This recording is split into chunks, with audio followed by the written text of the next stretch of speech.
પ્રધાનમંત્રી આવતીકાલથી 2 દિવસ ગુજરાતના પ્રવાસે સેલવાસમાં નમો હોસ્પિટલ સહિત વિવિધ પ્રોજેક્ટનું કરશે ઉદ્ઘાટન.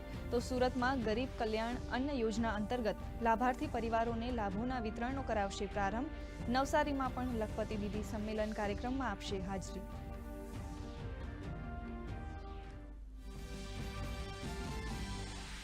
પ્રદેશ ભાજપે વિવિધ જિલ્લાના પ્રમુખ અને ઉપપ્રમુખના નામની કરી જાહેરાત.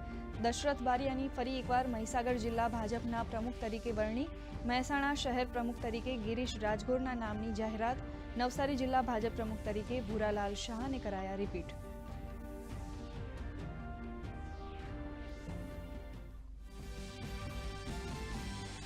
રોજગાર કચેરીઓ દ્વારા છેલ્લા 5 વર્ષમાં રાજ્યના 13.86 લાખથી વધુ ઉમેદવારોને અપાઈ રોજગારી. રોજગારી પૂરી પાડવામાં ગુજરાત સતત વર્ષ 2002થી પ્રથમ ક્રમે. ગુજરાતનો બેરોજગારી દર સમગ્ર દેશમાં સૌથી ઓછો.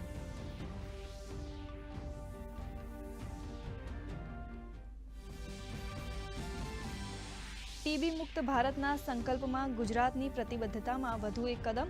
મુખ્યમંત્રી ભૂપેન્દ્ર પટેલની અધ્યક્ષતામાં રાજ્યના આરોગ્ય વિભાગ અને લાયન્સ ક્લબ્સ ઇન્ટરનેશનલ ફાઉન્ડેશન વચ્ચે થયા MOU. ટીબી દર્દીઓ સાથે નિક્ષય મિત્ર તરીકે જોડાઈને ન્યુટ્રિશન કીટ પૂરી પાડવા અંગે થયા MOU. શહેરમાં રસ્તાઓની જાળવણી મુદ્દે AMCનો નિર્ણય. હોળી પ્રજ્વલિત કરવામાં રોડને નુકસાન ન પહોંચે તે માટે AMC વિનામૂલ્યે પૂરી પાડશે ઈંટો અને રેતી.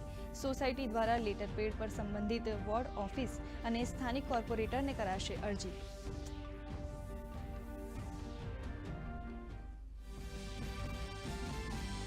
ગુજરાતમાં હાલ ગુલાબી ઠંડી અને ગરમીનો અનુભવ. તો આવતીકાલથી ગરમીમાં થશે વધારો. મહત્તમ અને લઘુત્તમ તાપમાનમાં વધારો નોંધાવાની હવામાન વિભાગની આગાહી.